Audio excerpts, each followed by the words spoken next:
Bueno, muchachos, esto es ya la última clase teórica del curso de Sociología Agraria y por supuesto es el tema con que vamos a trabajar en el trabajo práctico del jueves. La impresión que da ver el material de lectura es decir, uy, qué peso, esto parece muy largo, ¿no?, para leerlo. Cuando entren en la lectura, esto ya lo probamos en el curso anterior de zootecnia, cuando entren en la lectura van a ver que hay algunas cosas que les pueden pasar bastante rápido, ¿no?, porque ya las hemos visto en otros temas. Por ejemplo, todo esto vinculado con la evolución agrícola. Lo hemos visto cuando vimos la formación de la estructura agraria argentina, pampeana, ¿no es cierto? Hay otros componentes que ya vimos desde la primera clase, como aquello de los tipos de sociedades, que son también aquellos viejos tipos de agricultura. ¿Recuerdan? Aquello que empezaba con el neolítico y terminaba con la agricultura financiera y la resistencia a la agricultura financiera.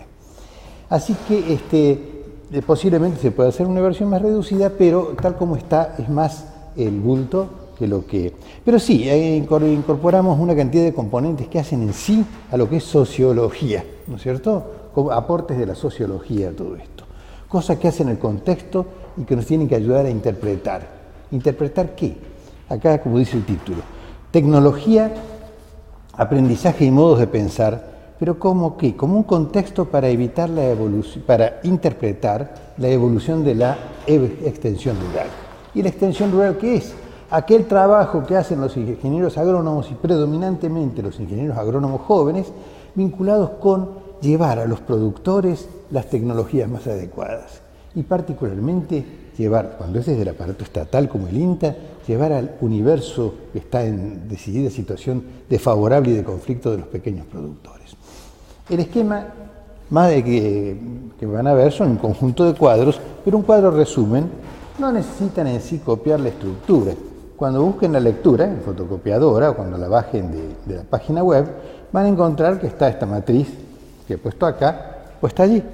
Así que si quieren hacer anotaciones allá, después en el práctico vamos a trabajar más intensamente sobre esto, con participación de ustedes. Entonces, ese compromiso que dice el título, señores, vamos a trabajar sobre la relación que hay entre la tecnología, el aprendizaje, el modo de aprender que se tiene y los modos de pensar de la gente. Estas cuestiones que a veces uno dice, sí, claro, la tecnología cambia, pero los modos de pensar no cambian, los valores son los de siempre, ¿no es cierto? Tanto los valores éticos como los valores sociales, los valores religiosos, la actitud respecto a la naturaleza. Y nos vamos a encontrar que hay una profunda relación entre la evolución de la tecnología, la evolución de las maneras de aprender, de llenarlos la cabeza de conocimientos y los corazones de emociones. Hay mucha relación con la tecnología que se utiliza y eso está determinando modos de pensar que es realmente llamativo verlos así en términos comparativos, hasta qué grado pueden haber ido cambiando. ¿Cómo a su vez todo esto sería la única manera de entender, esta cuestión de cómo evolucionó la agricultura, cómo evolucionó la investigación agrícola, cómo ha ido cambiando? Otro rol fundamental de los ingenieros agrónomos. Trabajan en investigación, trabajan en extensión, trabajan en producción, por supuesto. La investigación agrícola y de ahí el tema de la extensión y el desarrollo rural. Y la insistencia que ha tenido esta asignatura, en toda la experiencia que han tenido ustedes, en referir todo al proceso histórico. No podemos interpretar el presente sin ver todo el pasado, porque el presente es, habíamos dicho al principio, la viviente suma total del pasado, y a lo mejor sobre el fin de la clase volvemos sobre esto. Acá, los diferentes tipos de sociedades, no tiene mucho de novedoso. Nosotros, cuando hablábamos de la sociedad tradicional, aquella que venía después de la caída del Imperio Romano, de la agricultura tradicional, ¿recuerdan? Con el fin del predominio del Imperio Romano y esa pulverización en el feudalismo, nos estamos refiriendo a las sociedades feudales, todo lo que va entre la caída del Imperio Romano y la Revolución Industrial, y la motorización. Un larguísimo periodo que fue feudal en Europa y que fue colonial en América, por ejemplo. Esto es un tipo de sociedad que nosotros decimos, bueno, pero acá, ¿qué llevó a que cambiara tanto la sociedad? Y dijimos, insistentemente, la Revolución Industrial, ¿sí? La motorización, La revolución industrial estuvo precedida por la revolución científica, ¿no? Y la aparición de la ciencia moderna. A partir de ahí, las tecnologías que primero fueron de los motores, y después ustedes recuerdan cómo fue trasladándose eso a través del transporte, a través de la industria, y después, en el caso de la agricultura, los diferentes impactos que tuvo la motorización. Semillas mejoradas, ¿recuerdan? Monocultivo, agroquímicos. La revolución industrial, que a su vez nos llevó a una evolución necesariamente social. Una evolución social, ya no se podía pensar en feudos o colonias que llegaran a aplicar la industria, el industrialismo. No se podía pensar en servidumbre, en semiesclavos trabajando en las fábricas, eso no era así. Entonces el surgimiento ya no de la nobleza y la plebe, como en las sociedades tradicionales locales, o sea, pequeñas sociedades, feudos, haciendas, dedicadas a la parte de las cuestiones agrícolas, sino naciones. Es todo el largo periodo de surgimiento de las naciones. Si acá pusiéramos un número en la República Argentina, empezaríamos por 1810, ¿no es cierto? Que es el comienzo de la incorporación a la División Internacional del Trabajo de Argentina, que es incorporarse también a la industrialización, como ocurre más tarde con la sustitución de importaciones. Y acá esta revolución tecnológica nos da lugar a ciertas sociedades, digamos, nacionales industriales.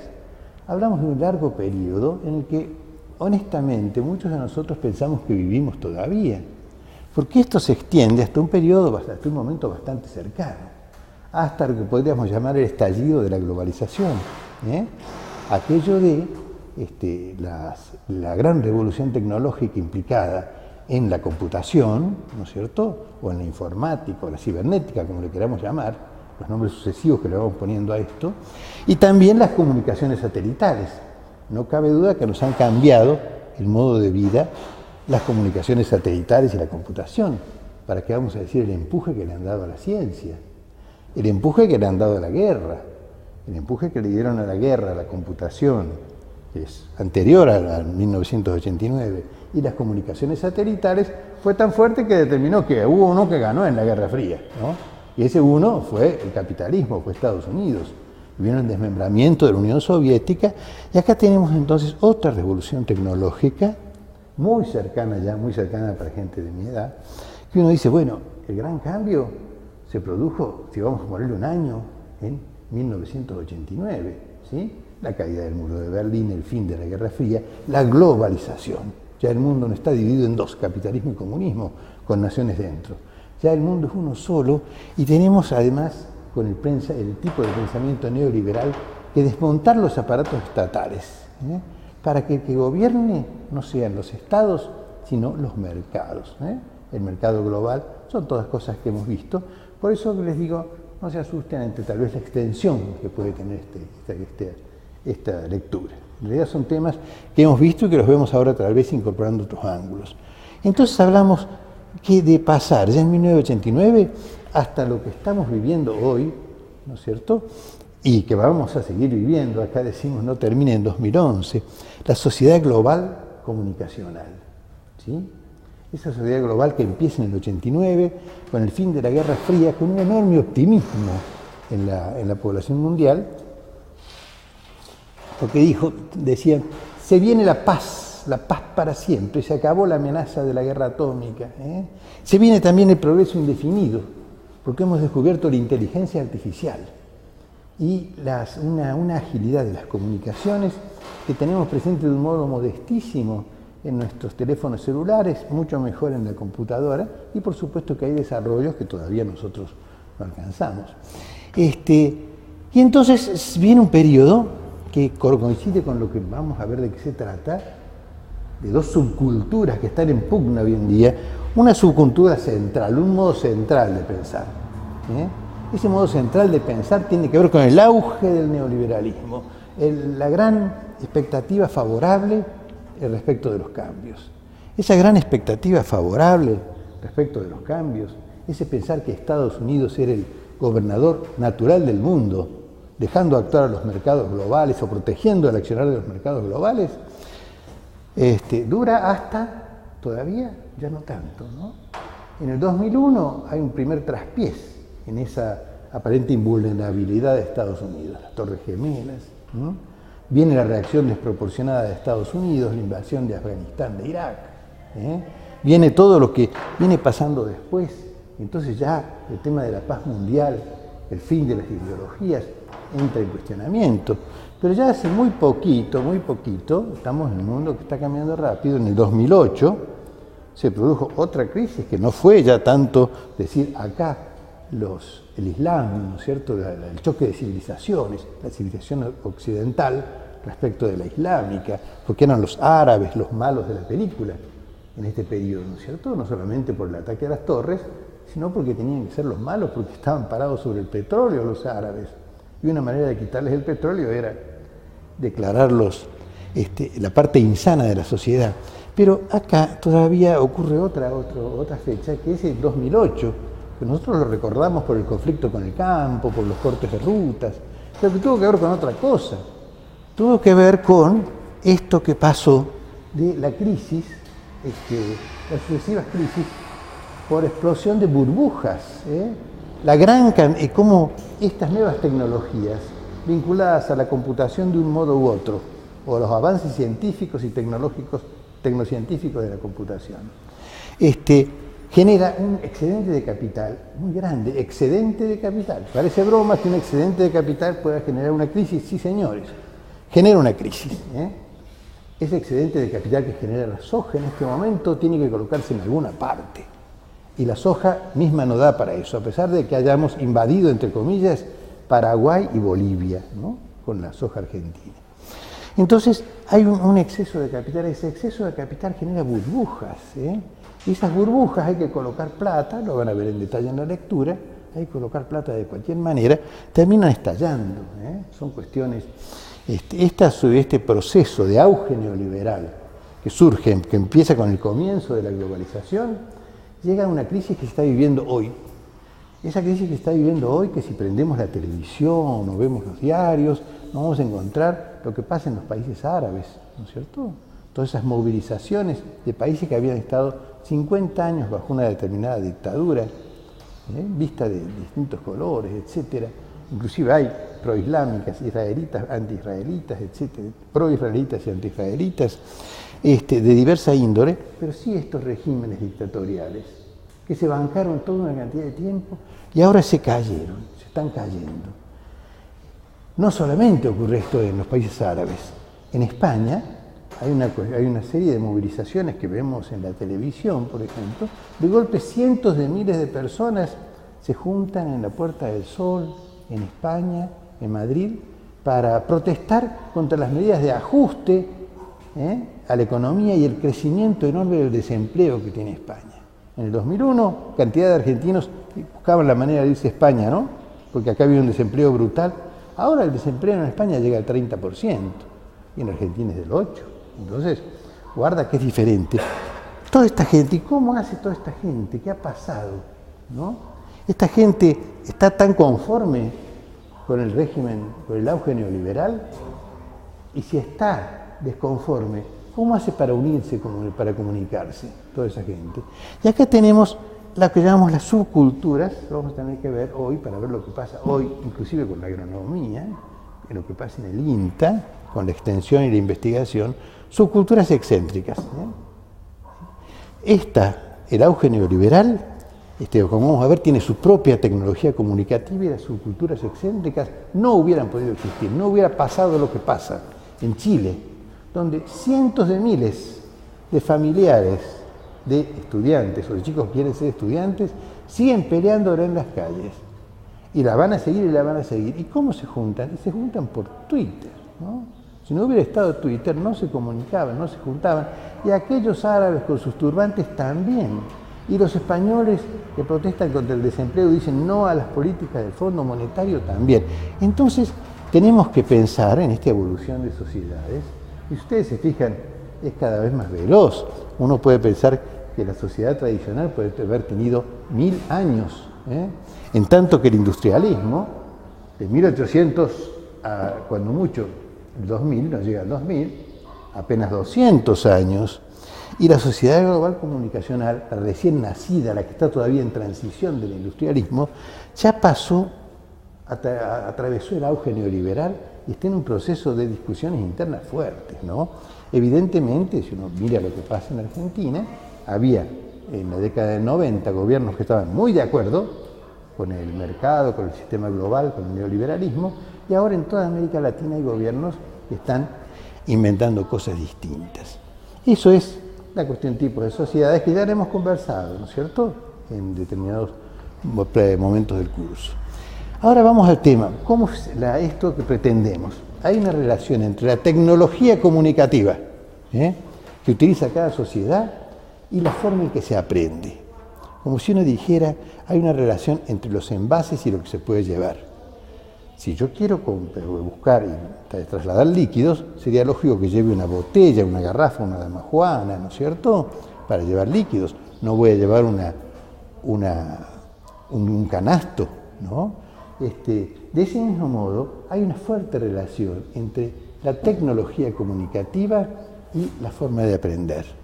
Y esa forma de aprender es determinante de la forma de pensar, lo que tiene que ver inclusive con muchos de los valores. Acá decimos, la tecnología comunicativa, ¿no es cierto? Uno puede pensar en el feudalismo hasta 1810 y demás. ¿Estaba la imprenta? No estaba la imprenta, ¿no es cierto? La imprenta aparece allá por el 1600 y la mayor parte del tiempo se vivió sin imprenta. Además, la imprenta, el imprimir era un proceso demasiado caro, no al alcance. La oralidad, el habla, desde luego, es el medio de comunicarse en todo el periodo de las sociedades tradicionales, hasta la caída del feudalismo, hasta la revolución industrial, es básicamente la oralidad. Pero la oralidad, hablar, relacionada con qué, con la práctica concreta, ¿no es cierto? Entonces estaban enseñándole, bueno, mirá, para castrar un ternero, esto se hace de este modo, ¿no es cierto? Se lo inmoviliza así, se utiliza de esta manera, hay que tener cuidado con tales arterias, o para podar un peral, esto se hace de este modo. Y entonces, juntando la acción demostrativa, entonces tenemos acá esta oralidad, que da origen a un tipo de conocimiento. Esa oralidad estuvo muy vinculada con el conocimiento práctico. Al mismo tiempo decimos cómo se hace y lo estamos demostrando, viviendo, haciendo la demostración y la práctica. Un pensamiento en concreto, es sobre esto, no hay una abstracción, no hay una fundamentación por detrás. Un conocimiento colectivo, porque se aprende en grupo necesariamente. Un grupo que va a ser, como vamos a ver después, las familias, los grupos sociales.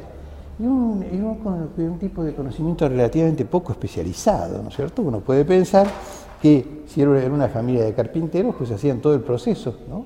Desde pulir la madera hasta entregar el mueble terminado, no especialización en distintas etapas. O lo mismo podía pasar con la agricultura, la artesanía y demás. Todo esto es anterior al motor y a la industria. ¿Qué vinculación tiene esta tecnología comunicativa, que es verdaderamente antigua y no tanto, es muy llamativo esto? Los estudios más fundamentados actuales que tienen que ver con la evolución de los estudios sobre el ADN de los restos humanos en muchos lugares, nos habla que el lenguaje lo tenemos los hombres, hay una discusión. Algunos dicen que el lenguaje lo tenemos desde hace 45.000 años. Otros dicen 35.000, o sea que por ahí anda, 40.000 años. Y antes, gestos, ruidos, ¿no es cierto?, expresiones y demás. Pero entonces el hombre tiene 1.000.000 de años, y del 1.000.000 de años que tiene el hombre, estuvo 1.970.000 sin hablar, ¿no es cierto? Y sí haciendo muchas cosas humanas. Pero en fin, es una cuestión. Acá viene el tema del aprendizaje. Y en la lectura vamos a... ¿Puedo cerrar esa puerta así no nos entra ruido? El tema de el aprendizaje, que se basa en la oralidad y la práctica concreta, en este tipo de sociedad. ¿Quiénes enseñan y para qué enseñan? ¿Quiénes enseñan? Y bueno, básicamente las familias, ¿sí? Los grupos familiares que podían ser ampliados en aquel tiempo, ahora son familias muy chiquitas, pero las familias, y también las familias, los grupos locales, que a veces son de parentesco, grupos locales que se conocen cara a cara. Esos son los que enseñan los más grandes a los más chicos las cosas que saben. Y después, ¿para qué enseñan? Fíjense que esta es una sociedad no comercial, es una sociedad de autoconsumo o de grupos locales. Una sociedad donde se pretende, si en todo caso, producir estrictamente para vivir, producir lo necesario para vivir, o hacer las distintas cosas, hacer la medicina, hacer la educación, hacer las distintas dimensiones de la vida humana. El objetivo de este tipo de sociedades que tenía la gente era para vivir. Y después otra cosa, una cuestión que se va a proyectar mucho, para que nada cambie, ese conservadorismo. Uno lo ve eso muy claramente cuando piensa, por ejemplo, en las rotaciones inteligentes, la diversificación, la conservación de suelos y demás, y del recurso natural. Pero para que nada cambie, iba también a lo político, iba también a la estructura. Se pensaba, la familia es la única manera de agruparse, la autoridad era del padre, no puede haber ninguna otra cosa. Pero en todas estas sociedades, tanto las feudales como las coloniales, había unas hiperminorías muy pequeñas que estaban por encima. La nobleza, por ejemplo, o los terratenientes. Esa nobleza estaba asociada con la iglesia, normalmente en todos los procesos que hemos estado viendo, con la iglesia básicamente católica, apostólica, romana. Y esa iglesia y esa nobleza, por supuesto que tiene interés de que las cosas no cambien, porque esa situación lo favorecía. Al que era dueño de las tierras y los campesinos tenían que trabajar y darles la mitad de la producción, o brindarles trabajo gratuito por el uso de la tierra, como es en todo ese sistema que vimos, bueno, pretendían aquello de que nada cambie. Y acá aparecen muchas cosas todas juntas, que decimos, los modos de pensar. Bueno, tienen una cantidad de cosas en los modos de pensar, acá en la misma guía tienen, lo vamos a trabajar durante el práctico con las opiniones de ustedes, pero por ejemplo, los modos de pensar vinculados con lo social. ¿Qué hubo de la sociología en este periodo hasta casi el 1800? Como ciencia no existía, la palabra sociología no estaba. ¿Quién hablaba sobre cómo deben ser las relaciones entre la gente? Y bueno, esta era una cosa que estaba muy recluida a la religión, que era dominante en todas las ciencias. Recordemos lo que le pasó a Copérnico y lo que le pasó a Galileo cuando se les ocurrió decir que el Sol estaba quieto y la Tierra da vueltas alrededor. Los excomulgaron y estuvieron a punto de matarlos, tuvo Galileo que desdecirse, ¿no? Entonces esta es la religión como sociología. Muy importante también, lo que estamos haciendo en este preciso momento, ver la cuestión, cómo es vista la historia o la historiografía en esas sociedades tradicionales o locales agrícolas. Y bueno, acá tenemos que los estudios te dicen dos palabras, historia mítica y historia anticuaria. Mítica de mitos.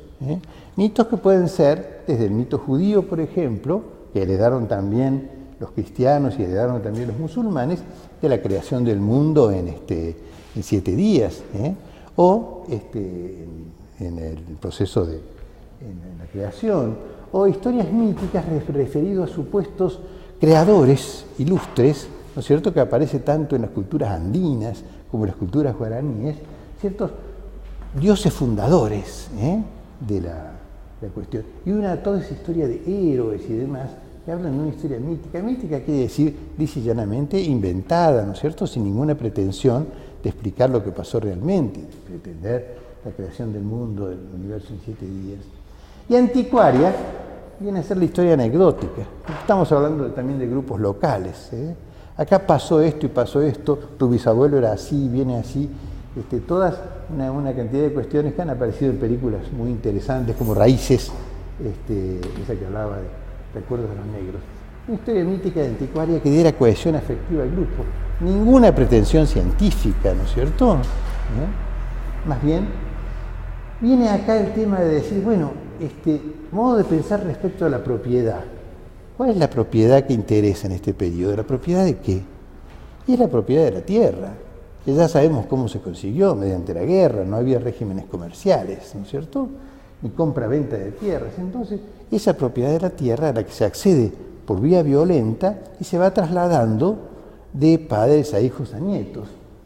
Pero, así como la propiedad más significativa acá es la propiedad de la tierra, cosa que ya pasó, nos queda presente, nos quedan vestigios como de todo, la idea del valor, ¿qué es lo que vale?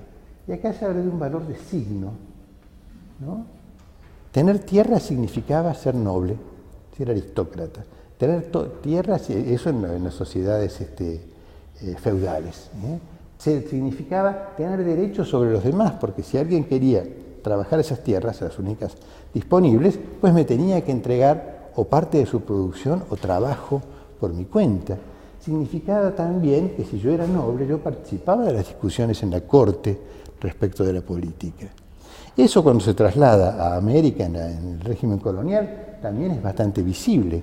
Los conquistadores se apropian de la tierra, ¿no es cierto?, en haciendas, tenían encomendada la evangelización de los indígenas, esa es la figura que se empleó para legitimar, y entonces en función de eso era una minoría blanca, ¿no?, europea, supuestamente noble o vuelta noble de golpe cuando fueron conquistadores de América, que eran los que manejaban un poder despótico sobre los indios sometidos. Entonces, el valor de la tierra tenía valor de signo. No, guarda que todavía queda, ¿no?, mucho de eso. Muchos terratenientes consideran que la tierra no solamente le da los beneficios económicos, sino que les confiere nobleza o aristocracia. Es una cosa vieja pero que subsiste.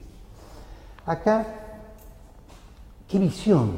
¿Cuál es la visión de la naturaleza en el modo de pensar? Y si la gente que ha investigado los modos de pensar, por ejemplo, de los indios americanos o de cualquier tipo de pueblos primitivos, la naturaleza es considerada como sagrada, ¿no? La naturaleza, el hombre considerado como parte de la naturaleza, algo que hoy nos parece tan diferente. Nosotros somos los dominadores de la naturaleza, ¿no es cierto? Está para.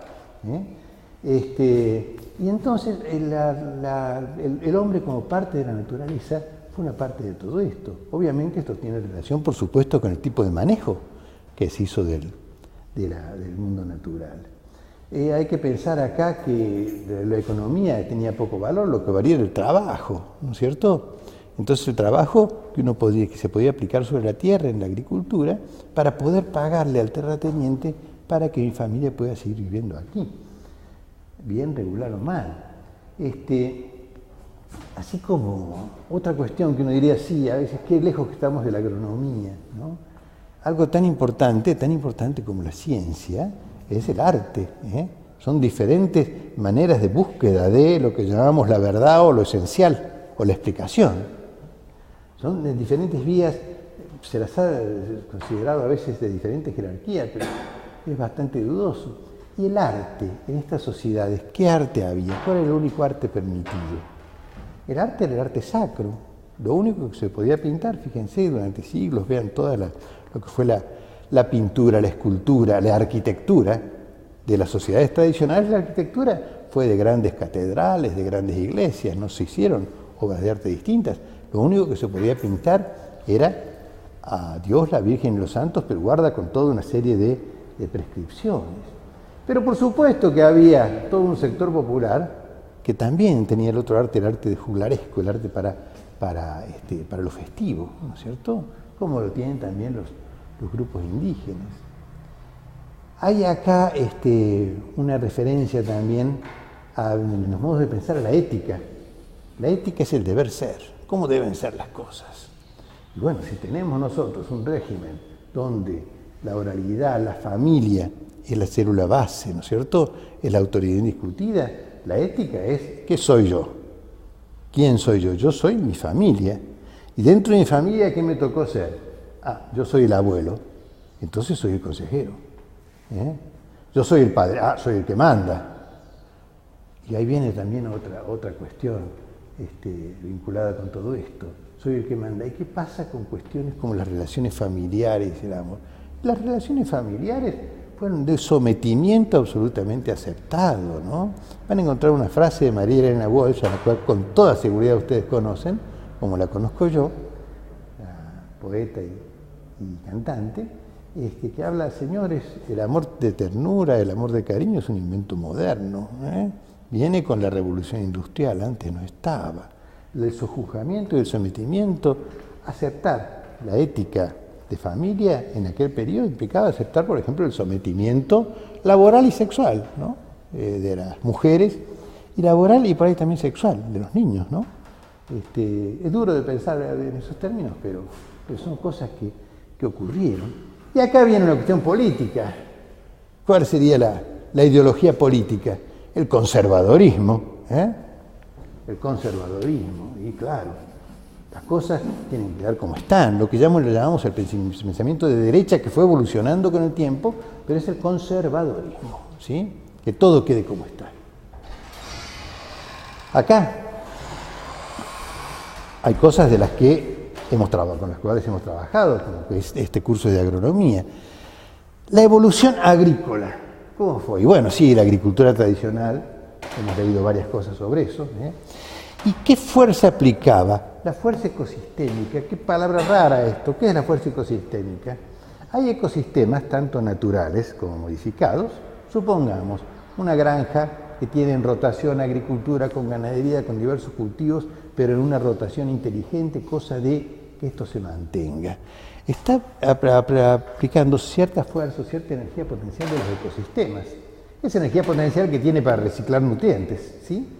Esa energía potencial que tiene para utilizar los enemigos naturales de las plagas, esa capacidad que tiene para aprovechar la complementariedad entre plantas, cosas, entre distintos vegetales y animales, cosas en las que no pensamos ya. Pero entonces, esta era la fuerza básicamente que empleaba. Creo que esto me permite andar unos pasos más. La investigación, acá hay una palabra que vale la pena para toda la carrera acordarse. ¿Qué significa técnica? Técnica es un modo de hacer, es el modo de proceder. El qué, cómo y cuánto producir, eso es lo técnico. Pero cuando decimos técnico y no tecnológico, nos referimos a técnicas de origen práctico, que al demuestran su validación al hacerlas. Yo sé que sembrando, por ejemplo, el poroto a 1 centímetro de profundidad, ese poroto, cuando falten las lluvias, rápidamente se va a desecar esa parte del suelo en el periodo de germinación y se me va a perder.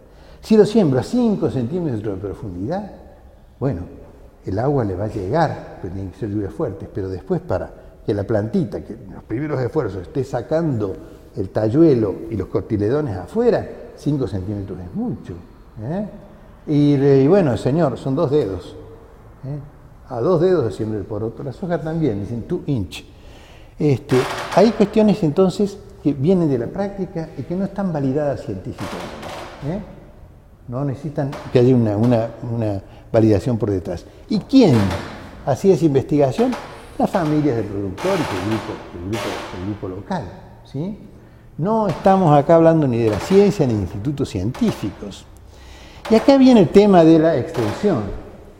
Y hay una cuestión que hemos dicho en su momento. Si los que sabían hacer agricultura eran los campesinos y no había ingenieros agrónomos, ¿había extensión? No. Eran estos escenarios que generaban su propia tecnología, sin extensión y sin desarrollo rural.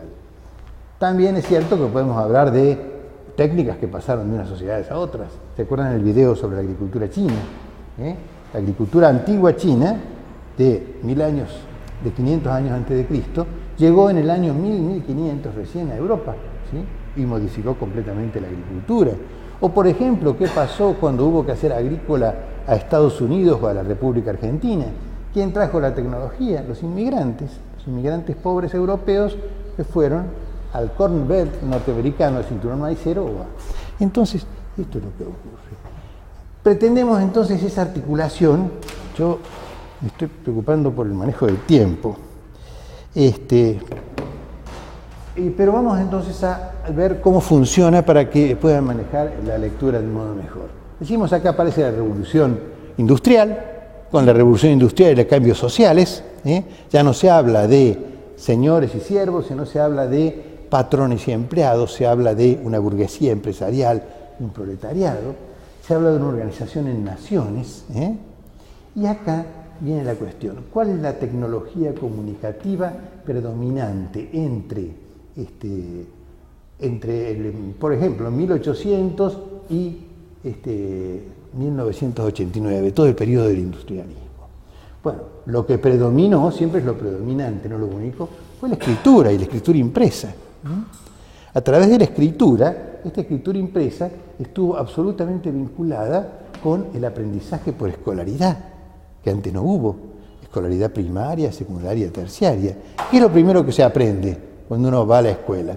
Y aprender a leer y escribir, porque es el punto de partida para todo lo demás. ¿no es cierto? Porque se aprende por libros, se aprende por manuales, ¿no es cierto? Por libros de lectura, y entonces es un aprendizaje, por diferencia con el anterior, que es teórico, más racional que emocional, que además tiende a ser después, en el nivel terciario, ya especializado, en determinadas carreras. Cuando vamos al tema del aprendizaje, ¿quiénes enseñan y para qué? Y bueno, se enseña a través de las escuelas, ya no son las familias. Las familias están, pero se les da menos importancia. Tiene menos jerarquía lo que se aprende en la familia que lo que se aprende en la escuela.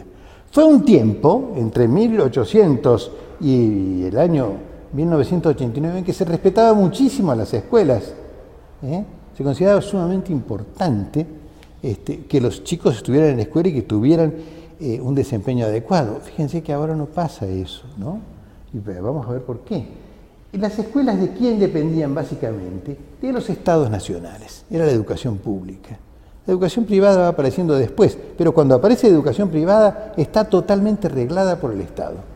Estos son los grados, estos son los programas, estos son las enseñanzas mínimas, y si no cumple con ellas no lo autorizamos. Los estados nacionales, a través del sistema escolar, son los principales generadores de aprendizaje. ¿Y para qué el aprendizaje? También para vivir y para que nada cambie, de ninguna manera. Hemos entrado en una sociedad economicista, donde básicamente se dice para producir. Producir para vivir puede ser, pero para producir. Acá estamos hablando de capacitar recursos humanos, el hombre como recurso productivo. El hombre como recurso productivo para producir. Otra cuestión, para que nada cambie, ¿cómo? Para que siga el feudalismo, para que siga el campo atrasado y demás. No, para que todo cambie. Si es en una sociedad comercial capitalista que se está implantando, para generar la modernización. Y si es porque acá es un periodo donde hay una controversia capitalismo-comunismo, ¿no es cierto? Es todo el periodo que llamamos también incluye el periodo de la Guerra Fría, a partir del 45, para que todo cambie, para que dejemos el orden del tradicionalismo y entremos a la modernización, para que dejemos el capitalismo, por ser, por ejemplo, injusto, y entremos en la mayor participación del Estado hasta llegar a la socialdemocracia que tuvo Argentina o al comunismo que tuvo la Unión Soviética, ¿no? Y hay otra cuestión acá que también es notable en el momento actual, para disciplinar, para que la gente sea disciplinada para trabajar, para que la gente, obviamente, en las escuelas se empezaba aprendiendo disciplina, pero el que no aprendía disciplina en la escuela la aprendía en la cárcel, ¿no es cierto? Para eso estaba la policía. El que no aprendía en la escuela lo aprendía en la fábrica, porque en la fábrica el que no dice disciplina queda fuera, ¿no es cierto? Hay una cuestión sobre la sociedad disciplinaria. Los objetivos se plantean estos. Vamos a hacerla más bien corta. Acá la sociología nace, la economía también. Nacen, digamos, todas las ciencias modernas nacen en el industrialismo, ¿no? Y entre esas ciencias modernas acá aparece la sociología. ¿Y quién es el creador de la sociología? Ni más ni menos que Darwin, Charles Darwin, ¿no? Con su estudio de la evolución de las especies, aquello de la supervivencia de la competitividad y la supervivencia del más apto. Entonces empieza a explicar el funcionamiento de la sociedad de ese modo y no le falta razón. Pero también hay planteos que dicen, guarda, que si esto es la ley de la selva, se puede transformar en una cacería de hombres, en un régimen muy injusto, y aparece con una forma absolutamente polar opuesta otro pensador de similar jerarquía que fue Karl Marx, el que dio origen a todo el pensamiento socialista y comunista. Y decir, no señor, acá esta competencia libre en el mercado, que Marx la ve en la naturaleza, y dice hay especies que se imponen sobre otras, si la trasladamos a la sociedad, resulta que hay algunos que se quedan con todo. Entonces acá hay clases sociales y las clases tienen que luchar para imponer un orden donde el Estado reparta mejor. Entonces ahí tenemos esas posiciones ya científicas y en controversia, ¿no? Respecto de la historia, así como antes era mítica, la historia mítica cae, ¿no? San Martín era masón, la iglesia y la enseñanza religiosa se desprestigia durante todo el industrialismo por las mismas características para ser sustituida por la ciencia. Entonces hay un intento de revisión científica de la historia, pero, guarda, con intenciones, porque había países, eran naciones en particular, y naciones capitalistas o comunistas. Entonces, acá aparece una palabra que nos ayuda. ¿Cuál es la historia? Es la historia que se enseña ¿dónde? En las escuelas. Es la historia escolar, es la historia oficial.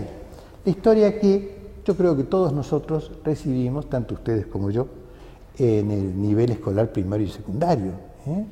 ¿Y cuál fue esa historia? ¿Qué nos hablaba de la historia argentina en particular?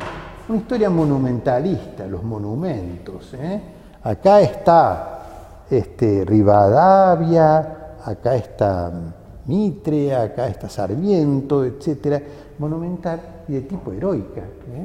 Nosotros nos referimos tanto a las guerras de la independencia, ¿sí?, con San Martín, por ejemplo, como a las guerras civiles, o las guerras contra el indio, con Roca y Mitre, y decimos, así se formó la nación argentina. Y esto nos está ayudando a legitimar el orden actual, ¿sí? Si Roca fue legítimo cuando expulsó a los indios, son legítimos los terratenientes que ocuparon las tierras, porque después un poco se quedan pensando que eran esos terratenientes los que pusieron el pecho contra los indios.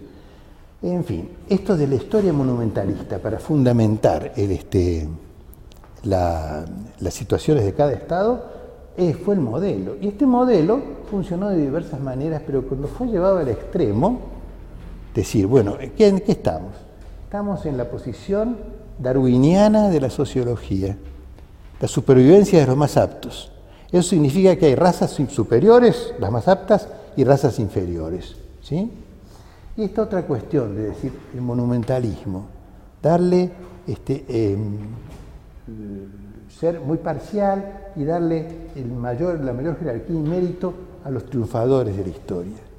Bueno, la combinación en el país más avanzado del planeta, en este periodo que fue Alemania, el país más culto del planeta, la combinación de estas dos cosas, razas inferiores, razas superiores, los héroes y prohombres que promovieron los demonios, bueno, dio lugar a aquello del holocausto judío, de lo cual ustedes han oído hablar mucho, ¿no es cierto? Aquello de lanzarse sobre toda Europa para recoger a los judíos y gasear y quemar cadáveres a 6 millones de personas. El holocausto esto cayó siendo la sociedad de la racionalidad en una irracionalidad bastante fuerte, ¿no? Y la historia y la sociología fueron los padres de eso, hasta la misma filosofía. Fue el país más culto el que hizo esto. ¿Sigue siendo en el industrialismo la propiedad de la tierra lo más importante o la propiedad de la fábrica? Es la fábrica, ¿no es cierto? Es lo que da, es la que tiene el poder, la que compra los productos del agricultor y los vende a la gente.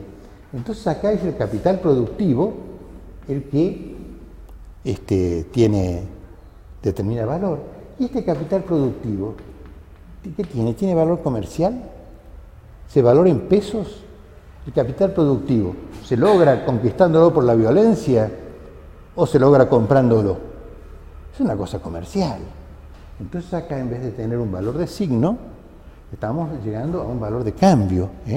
Valor es el precio, ¿sí? Tan simple como eso. Valor es precio, es lo que vale, es algo trasladable. Ese valor es trasladable. La nobleza no era trasladable, la tierra no era vendible en el periodo anterior. Visión de la naturaleza. Visión de la naturaleza básicamente como recurso productivo, igual que el hombre. Recurso productivo para producir, pero para producir cosas que se venden en un mercado. La actitud respecto a la naturaleza, así como antes era la integración, la naturaleza sagrada, acá viene una cuestión que tiene orígenes muy remotos, que el hombre es el dominador de la naturaleza. El rol del hombre es dominar a la naturaleza para hacerla producir, progresar, etcétera, etcétera. Es llamativo revisar a los que han trabajado este tema, ¿no? El tema del amor y la familia, ¿no? Cómo evolucionan los conceptos sobre el amor y la familia. Todo lo que llamamos la emancipación femenina, pasar de ese régimen de sometimiento a una creciente igualdad o una casi igualdad, como se puede ver ahora, a través de muchos rasgos, es algo que ocurre en este periodo, en el industrialismo. ¿Sí? Después ya queda como valor entendido. Cuestiones tales como decir, bueno, caramba, en el amor y la familia un momento importante es la elección de la pareja, es decir, con quién me voy a casar.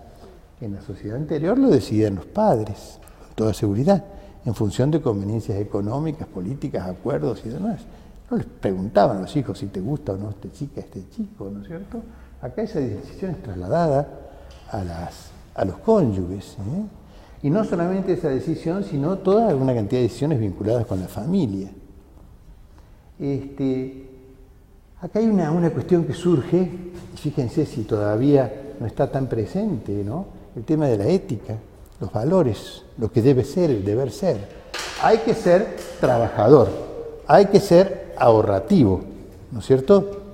Hay que ser, siendo trabajador y ahorrativo, se tiene un ahorro y se tiene un capital como para empezar a invertir y desempeñarse por cuenta propia. El que no es, eso es lo que se llama la ética del trabajo, trabajar y ser ahorrativo para eso. Hay todo también, entonces eso nos lleva a una sociedad que está dividida en clases, a ver las legitimaciones. Los ricos, los exitosos, son aquellos que han trabajado, que han sabido ahorrar, se han sacrificado. Y los pobres, y son los vagos, los viciosos, los que no tienen previsión, los que despilfarran la plata, ¿no? Esa visión parece un poco frívola, porque a lo mejor nosotros veíamos acá y veíamos cómo trabajaban los obreros afreros, ¿no es cierto? El trabajo intensísimo que hacían y cómo desde el café lo manejaba el patrón. Pero sin embargo, esa imagen fue absolutamente aceptada. En cuestión política, guarda que acá había un par de visiones distintas. La visión capitalista y la visión comunista. Ambas pretendían el desarrollo industrial, ¿sí? Pero en el capitalismo se decía desarrollo industrial, orientado por el mercado, según las cosas, según el precio que tienen, el costo y demás, será el mercado el que oriente el desarrollo industrial. En el comunismo, pues será el Estado, ¿no?, el que oriente. Hay, digamos, una evolución en los valores, que a lo mejor hay gente que dice, no, si los valores son inmanentes, duran para siempre, en las maneras de pensar y de sentir, que es muy fuerte. La tentación también de decir, bueno, pues si todo eso está vigente, es lo que pasa hoy. ¿Y esto? También está vigente, solo que esto tiene más importancia, ¿no es cierto?, más vigencia. Pero resulta que nosotros ni siquiera estamos en esta etapa. Muy rápido. Ustedes leyeron a Camila Montesinos, cómo es la agricultura moderna, todo ese proceso que empieza con la mecanización y termina con el uso de agroquímicos, semillas mejoradas, fertilizantes y demás. Pero aquí hay un punto importante también para verificar con respecto de lo que pasa ahora. ¿Cómo era la investigación? ¿No es cierto? Agrícola. Fíjense, pasó de ser técnica por las familias a ser tecnológica. O sea, ciencia pura. Hay científicos que hacen ciencia pura en organismos estatales, tanto norteamericanos como argentinos, como europeos, etc. Hacen ciencia pura en busca de la verdad, así como por ejemplo se pretendió conquistar el espacio, no porque diera plata el espacio, sino por avanzar, conocer, avanzar con los límites de lo conocido hacia la verdad.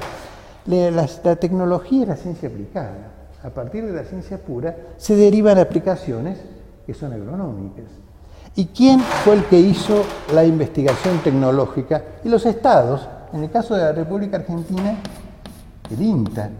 Cierto que el INTA traía muchas investigaciones que se habían hecho en Estados Unidos y las probaba acá, pero el grueso del trabajo del INTA en las estaciones experimentales era desarrollar tecnología adecuada no solamente al clima, sino al tipo de productor de la República Argentina. Tecnologías que fueran adecuadas para la situación. El aparato estatal. Y esto, bueno, también lo hemos revisado en su momento, ¿no? El INTA, considerando actores dinámicos a los chacareros, dice que estas son familias. Y las familias que hay que hacer son tradicionales, hay que modernizarlas. ¿Cómo se las moderniza? Educándolas. Entonces, ese enfoque educativo, donde recuerda, se trabajaba por una parte con los padres, en la parte técnica, con los hijos, con las mujeres, en la parte social, educativa y demás, y con los jóvenes. Este fue el esquema con que surgió el INTA, ¿no es cierto? Y también era el Estado y particularmente el INTA, y nunca dejaron de tener participación tanto en la investigación como en la educación las facultades de agronomía, especialmente en Estados Unidos. La historia no termina acá, a pesar de que nos pareciera que nos está contando lo que está pasando, porque tenemos otra revolución tecnológica, ¿sí?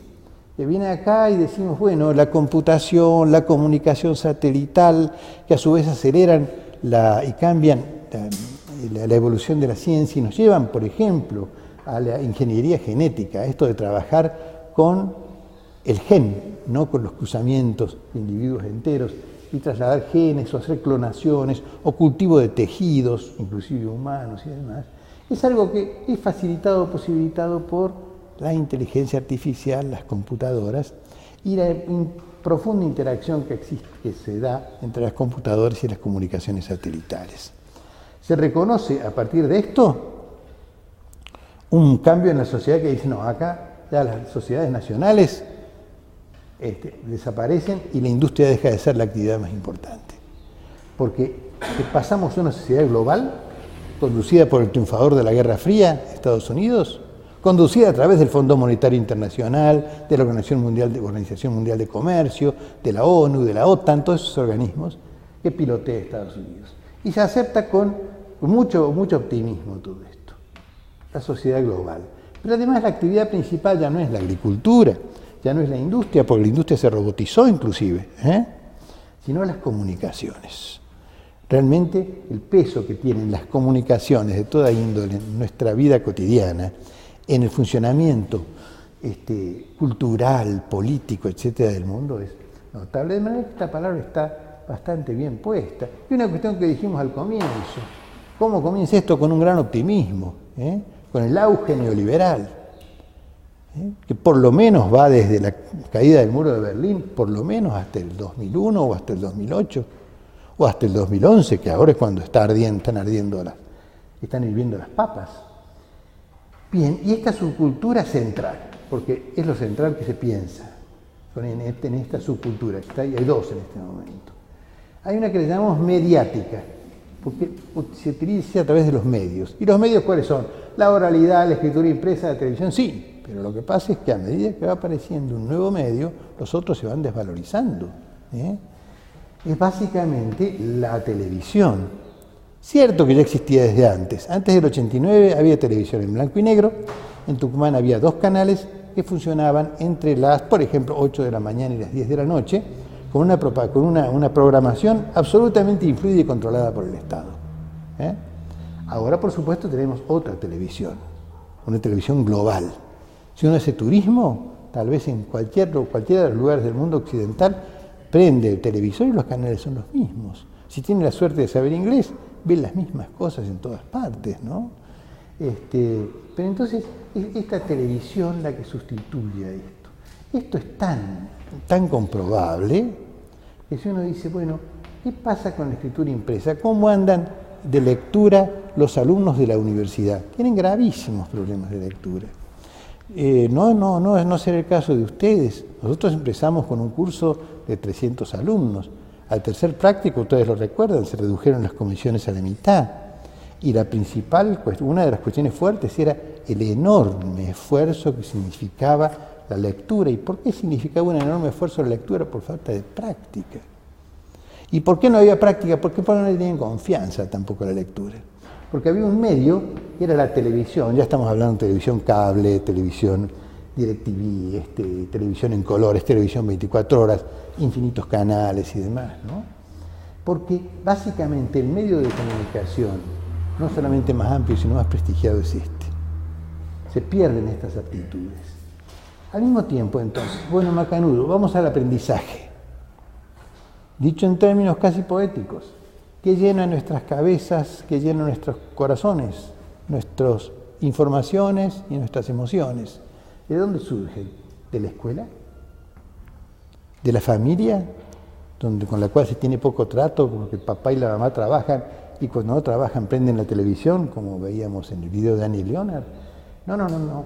Acá, básicamente, quienes enseñan en el periodo que va desde 1989, uno puede decir hasta ahora, porque esto está compartiendo Internet, ¿no es cierto? y veamos bien desde cuándo. ¿Quiénes son los que enseñan? Enseña la televisión. ¿Y quiénes manejan la televisión? Sobre todo los canales fuertes, uno dice. Son empresas globales, multimedias.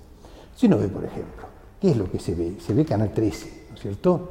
El Canal 13 de Buenos Aires, que lo da curiosamente Canal 10 de Tucumán, que es de la universidad.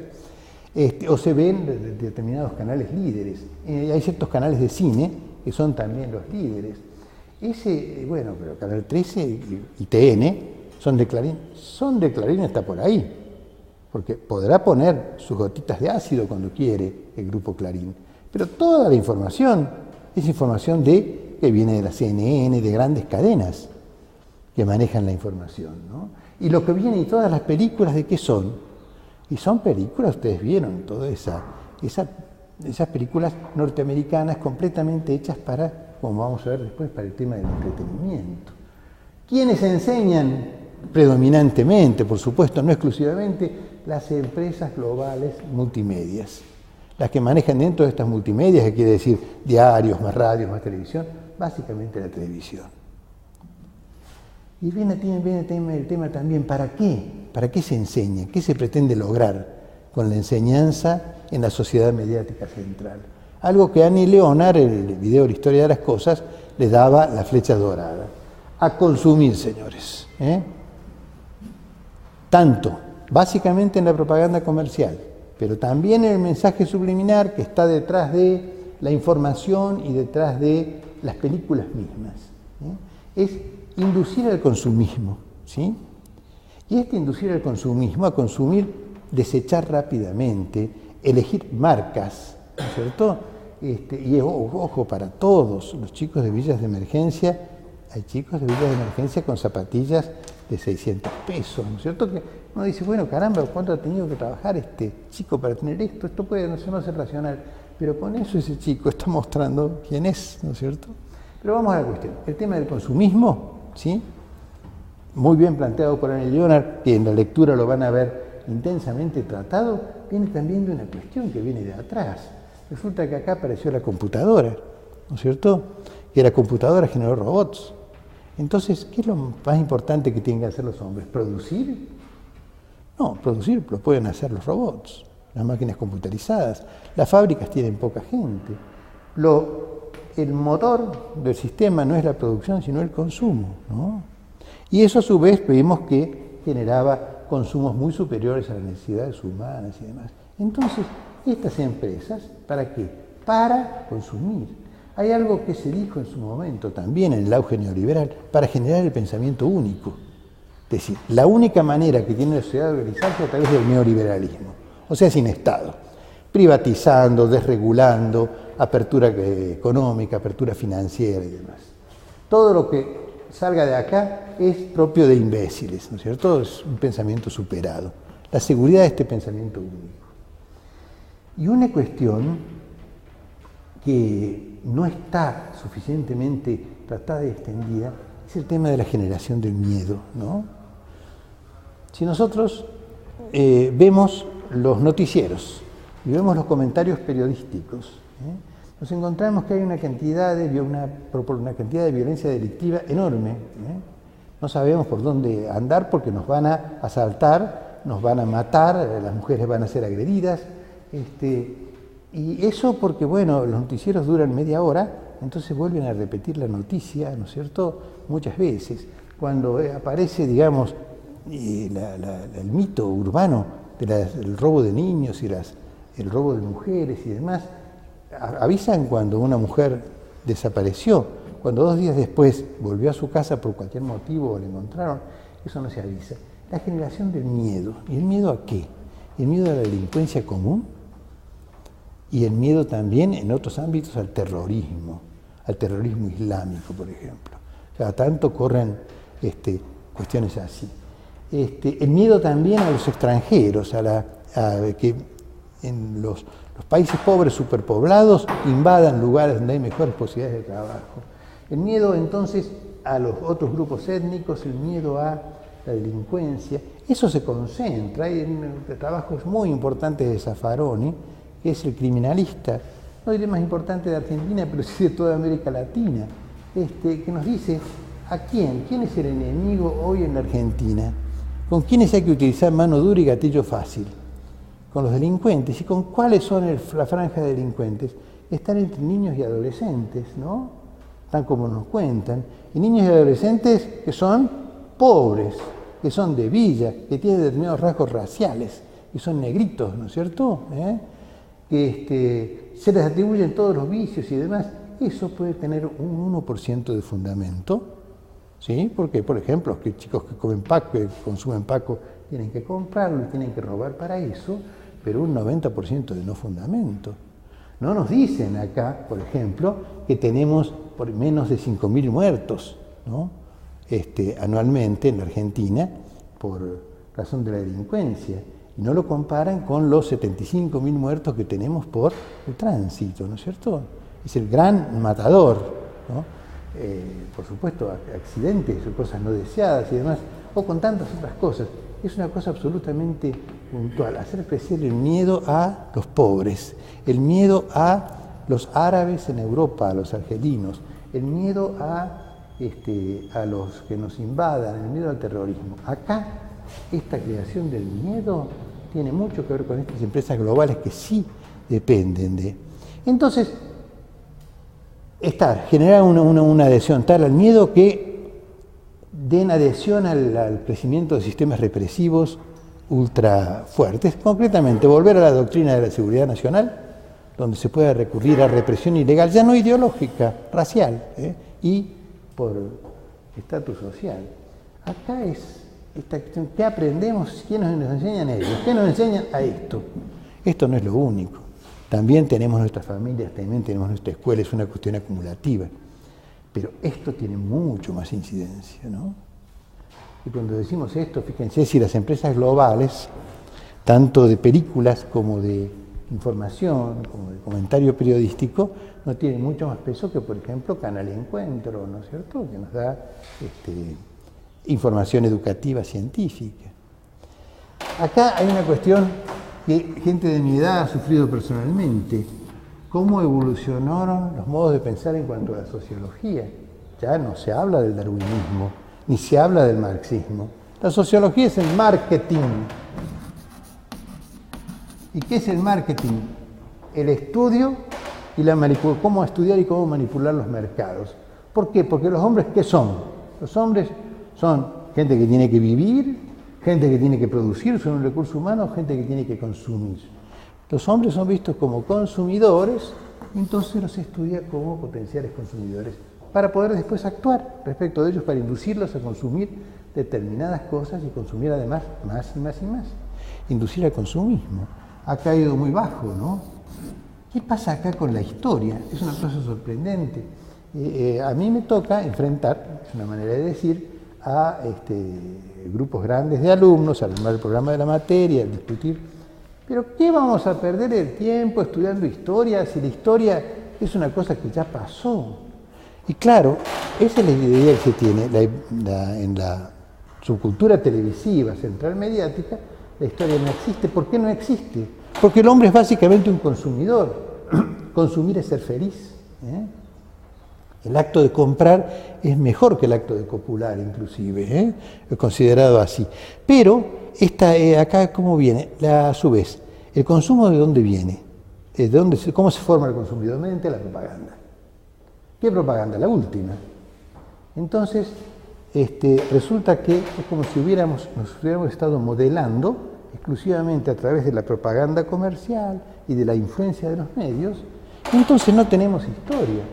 Todos somos recién nacidos. No nos importa lo que pasó en la Edad Antigua, ni en la Edad Media, ni tampoco en el periodo colonial americano, ni tampoco ni siquiera durante el industrialismo. No.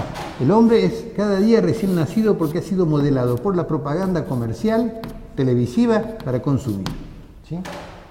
Todo esto es, por supuesto, las cuestiones que aparecen como predominantes. Se niega la historia.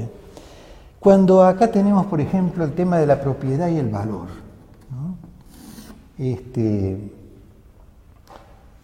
¿La propiedad de qué es lo que influye? ¿Quiénes son los que tienen la sartén por el mango? ¿Los que tienen la tierra? ¿Los que tienen las fábricas? o los que tienen el capital financiero, que se puede mover en cualquier dirección. Por ejemplo, lo que hemos estudiado tal vez de un modo exhaustivo y cansador, el tema del capital financiero en la agricultura argentina y cómo la dio vuelta como una media con la expansión sojera. Acá, esa propiedad, esos hombres, ¿le dan importancia a tener propiedad de las maquinarias, a tener propiedad de la tierra, o tener propiedad del capital financiero para decir, bueno, pongo esta plata y saco el tanto por ciento y me rinde mucho más que tener tierra y tener máquinas? ¿Se acuerdan del cálculo que hicimos? Y acá tenemos nuevamente, ¿no?, el capital, pero no industrial, sino el capital financiero, ¿sí? El valor. Antes hablábamos del valor de signo, del valor de uso, del valor de cambio, del precio de las cosas. ¿Qué es lo que tiene valor ahora? Es lo que tiene capacidad para inducir a comprar, ¿sí? Capacidad para llegar a la gente y a través de estas cuestiones generar este tipo de cosas. Eso es lo que vale. Acá aparecen cuestiones tales como el tema de la vinculación con la naturaleza en el momento actual, ¿sí? Si es como dice Ari Leonard, que salimos de trabajar, mucha gente sale de trabajar, sale de la universidad y llega a su casa y para desconectarse y descansar pone la televisión, que a su vez le enseña a consumir, ¿no es cierto? Y demás. Pero entonces acá la visión de la naturaleza que tenemos, ¿cuál es? Es la visión de la naturaleza que tenemos en la televisión, la que nos da la televisión, ¿sí? No estamos trabajando directamente con la naturaleza, ni paseando por el medio natural, sino excepcionalmente, pero las vemos a través de la televisión. ¿Y cuándo va a aparecer? Y bueno, ciertas cuestiones que tengan rating, ¿no? Terremotos, tsunamis, tiburones, historias de elefantes, cosas así, ¿eh? Es una visión absolutamente virtual. A través de los DVDs, el curso, los muchachos, todos los que cursan sociología, hemos visto varios de los problemas que tiene la naturaleza, los problemas de sostenibilidad que tiene la naturaleza en distintos ámbitos. Esos no están en televisión, si aparecen es por casualidad, aparecen por otras vías, no están, no son, de ninguna manera la visión de la problemática actual de la naturaleza es provista por ello. De ninguna manera. Estados Unidos, que maneja todo esto, se retiró de todas las reuniones mundiales para la cuestión natural. Esto es, uno dice, bueno, no está completa la visión del modo de pensar si la visión incorporamos el tema de la visión del amor y la familia. Como vimos antes, en el periodo anterior industrialista, el amor era un proyecto de vida. La pareja elegida, ¿no es cierto?, un proyecto de vida. La familia, con toda la elección con vistas a la elección de pareja con vistas a la continuidad. Que haya reconocimiento, comprensión, cuidado recíproco, deseo sexual, todo eso es fundamental para que la pareja continúe. ¿Y qué pasa cuando la sociedad es de consumir y desechar? ¿Tengo que comprarme unos zapatos o unas zapatillas o un celular que lo use 6 meses, 8 meses, 1 año, y después lo tire para comprar otro porque ha quedado? Y así como pasa con los automóviles, con todo lo demás, esta visión sorprendentemente se extiende al amor, ¿no es cierto? Ya había una canción, creo que es de Charly García, del amor descartable, ¿no es cierto? Tanto amor descartable. Sí, consumir y desechar también, Es una modalidad que no lo estoy planteando como un anciano que reconoce los valores anteriores, sino decir, no, acá también se trata de consumir y desechar. El momento bueno del amor es el momento de comprar, el momento de la seducción, de la conquista. Ya después viene el aburrimiento, se lo vive así. Y entonces están proliferando una cantidad de variables, de variantes, de cómo tener el amor descartable tanto en varones como en mujeres. Bueno, se empezó con las parejas abiertas, ustedes ya hablaron de eso en la década del 80, parejas abiertas que decir, bueno, acá tenemos una pareja que está casada, que tiene hijos, pero que mantiene relaciones tanto el varón como la mujer con otros, sin que eso genere ningún tipo de celos, dificultades y demás. La otra cuestión que ha aparecido, eso de las familias monoparentales. Tenemos un 35% de familias monoparentales en la República Argentina. ¿Qué quiere decir monoparental? Familias de un solo miembro. Vive solo en su casa, etcétera, etcétera. Bueno, a la noche sale y entabla distintos tipos de relaciones, inclusive con gente del otro sexo, Pero la cuestión es no el famoso descompromiso, no entablar relaciones que comprometan el futuro y demás, ¿no? Acá esta visión del consumismo aplicado al amor puede parecer pesadilla, pero en los hechos es una cosa que ocurre, que aparece. Acá, si nos planteamos en la ética, hay una cosa que también, este hombre parece que fuera el Papa actual. El Papa actual es especialista en el Apocalipsis. Y el Apocalipsis es una visión infernal que no entiende nadie, así que ¿cómo puede ser especialista? Pero acá, si hablamos de la ética de la cultura central mediática, ¿no? ¿Es todavía la ética del trabajo? ¿Es todavía la ética los que estamos bien? Estamos porque sabemos consumir. Estamos porque tenemos una buena formación como para poder elegir en el mercado y poder comprar adecuadamente. Entonces, compramos determinado auto, determinada ropa, determinadas, cualquier tipo de artículos celulares se muestran, ¿no es cierto?, que estén mostrando quiénes somos y cómo somos, ¿eh? Entonces, los exitosos son aquellos que saben consumir, que aceptan toda esta cuestión que viene por acá y que la llevan puesta, luciendo marcas, ¿no es cierto? Esta camisa se pensaba que es una camisa de polo, en realidad es trucha. Pero esto está puesto a propósito, como si hubiera puesto un cocodrilito, ¿no es cierto? O otros indicadores de marca.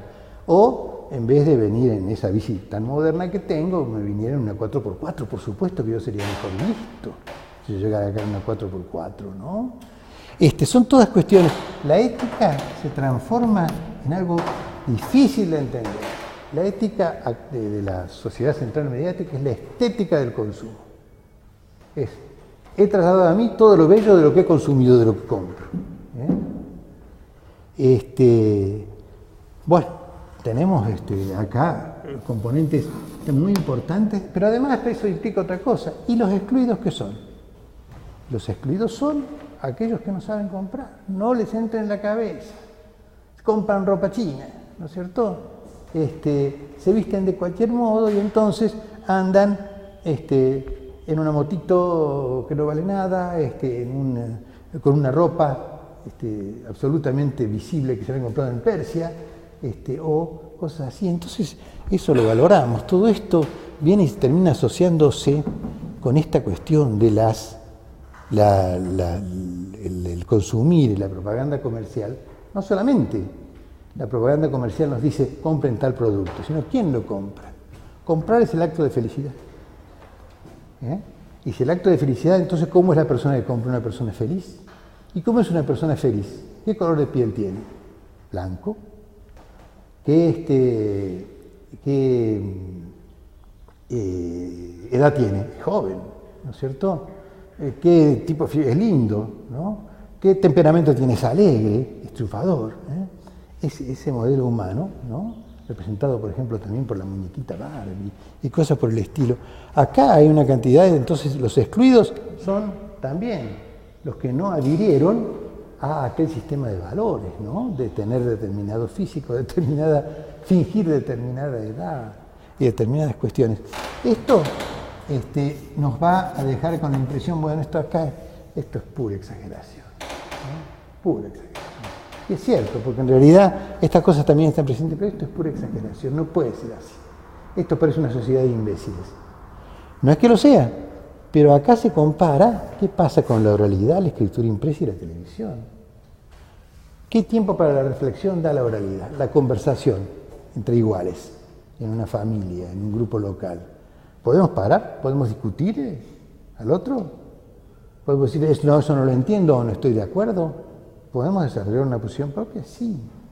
Cuando estamos leyendo, estudiando en una lectura o viviendo por la vía de la lectura, si vemos que algo, esto no me cierra, a mí me parece que esto es falso, ¿podemos volver para atrás y volver a leer?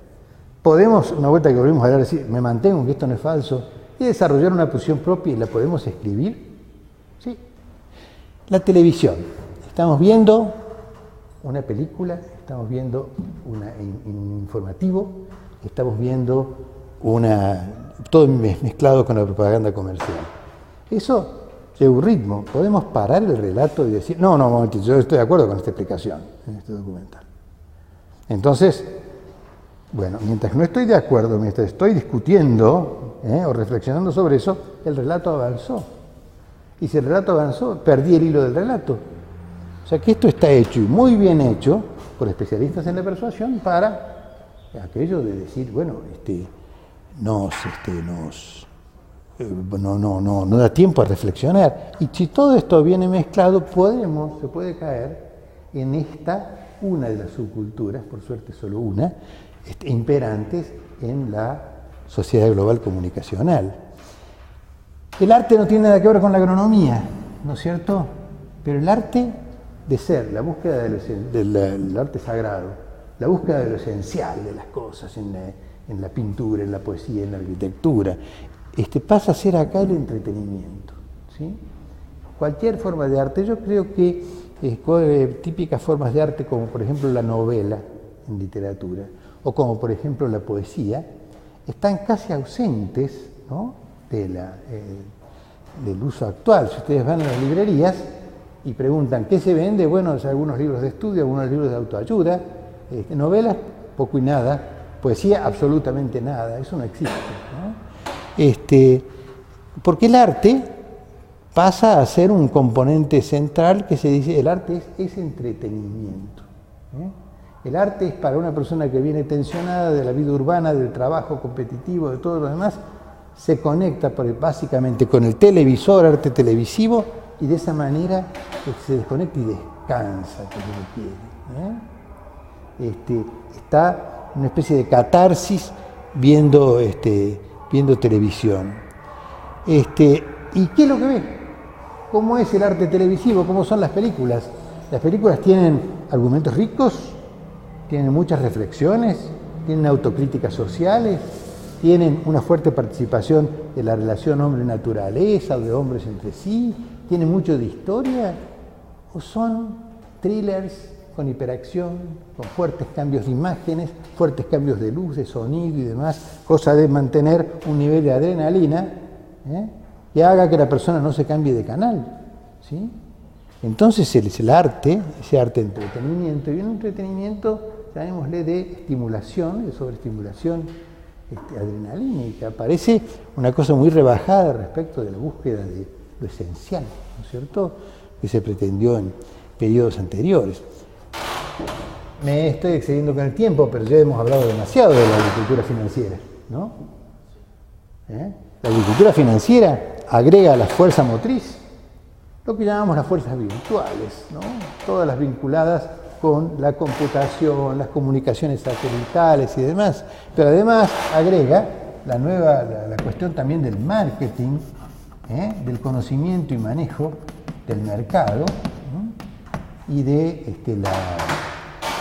la apertura financiera, el libre movimiento de capitales. Sí, ya sabemos qué es la especialización en monocultivos de exportación, con todas las críticas que no son reconocidas por la televisión de que no pagan los daños ambientales ni sociales, y por eso son tan buen negocio. Bueno, bacanudo. Pero entonces, ¿cuál es la investigación? Acá un cambio fuerte, y no nos equivoquemos, no pensemos que estamos viviendo en el periodo anterior. ¿Quién investiga en la Argentina? ¿El INTA o Monsanto? ¿Quién generó las tecnologías, la tecnología que desplazó a todos los otros cultivos? ¿El INTA o Monsanto? Monsanto inventó la soja transgénica. Monsanto inventó el glifosato.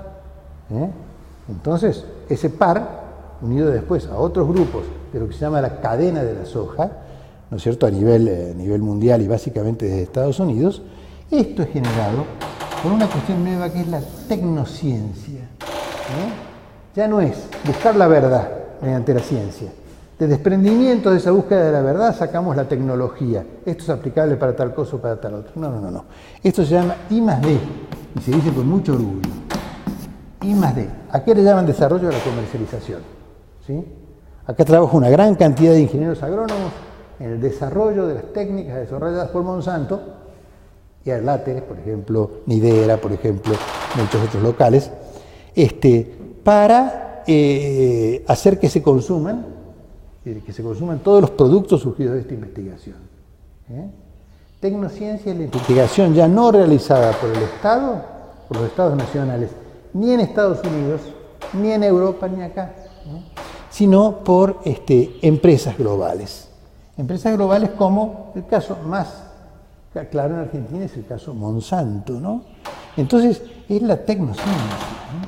¿Y qué quedó acá? ¿Qué pasó con el INTA en todo este periodo? ¿Qué pasó con la Facultad de Agronomía y sus investigadores? Y bueno, tuvieron que engancharse. Si el INTA se fue quedando atrasado tecnológicamente, ¿no es cierto?, y fuera del mercado y demás, lo mejor que pudieron hacer los técnicos del INTA, los técnicos de la Estación Experimental Agroindustrial Obispo Colombres, los técnicos, no, los investigadores del INTA, de la Facultad de Agronomía, los técnicos y de la Estación Experimental Obispo Colombres, es engancharse de algún modo en todo esto. Ir a Monsanto, ir a Nideri y decir, bueno, a ver, ¿qué necesitan que les investigue yo? Y bueno, tenemos este conjunto de variedades RR y queremos saber cuáles son las que andan mejor en Tucumán. ¿Cómo no? ¿Y qué me dan ustedes? Yo lo hago, bueno, le damos a usted personalmente, al investigador, le damos la chapa. Vamos a publicar en una revista de prestigio mundial el resultado de su investigación. Segundo, están dando en una motocicleta para ir al campo, no. Le ponemos una 4x4 para que controle los ensayos. Y además lo vamos a traer acá a un viaje en Estados Unidos y durante 3 años nos cumple, le damos 1 año en Estados Unidos para que haga una maestría rápida, o un doctorado a distancia, de manera que ese investigador se fue para arriba como una burbuja en el mar, ¿no? Es una gran ventaja. Realmente fue impresionante lo que está pasando en este periodo y en este ámbito con la conquista. La tecnociencia es una ciencia hecha para productos para la venta. Y nos vamos a la extensión, ¿no? Y eso lo vimos también. ¿Qué pasó? Bueno, lo primero que apareció fue el transferencismo. Cuando la apertura económica, el ingreso masivo de insumos importados con la dictadura militar, en la preparación de la globalización inclusive. Entonces, en el transferencismo, ya llegué al límite de mi hilo, hay una acción por parte de los privados y por la parte pública. Por la parte de los privados el marketing, el estudio del mercado y la promoción de las ventas, ir a ver los principales compradores de la tecnología para vender las máquinas, los agroquímicos y demás, con un profundo estudio sociológico, económico del mercado. Y en la parte pública, ¿para qué quedó el INTA? Y al INTA, en el transferencismo, se le asignó los paquetes tecnológicos. Acá está esta maquinaria, acá está este herbicida, acá están estos transgénicos, estas variedades o estos híbridos, ¿cómo se articula todo eso? El tema de los paquetes. Por cierto que en este periodo, a partir justamente de 1989, en el 90, cuando vinieron las privatizaciones, ustedes recuerdan la resistencia del INTA a la privatización, y cómo esa resistencia resultó exitosa, consiguieron que no se privatizara y que aportara a la situación actual. Pero eso ya forma parte de otra cultura, que ya no es la subcultura central mediática, sino de las subculturas excéntricas, las que no están por el lado del consumismo, ni del neoliberalismo, ni de la destrucción ambiental. Estas subculturas excéntricas, el detalle lo veremos más a medida que avancemos, pero tienen una tecnología comunicativa y ustedes manejan muchísimo mejor que yo, no mejor que Alejandro Ríos, que lo tenemos en la cátedra, que es el genio de la computación realmente. La cátedra está dando cursos a distancia, se diría en buena parte del mundo, a través de la Web 2. Bueno, pero Internet, por supuesto que tiene vigencia.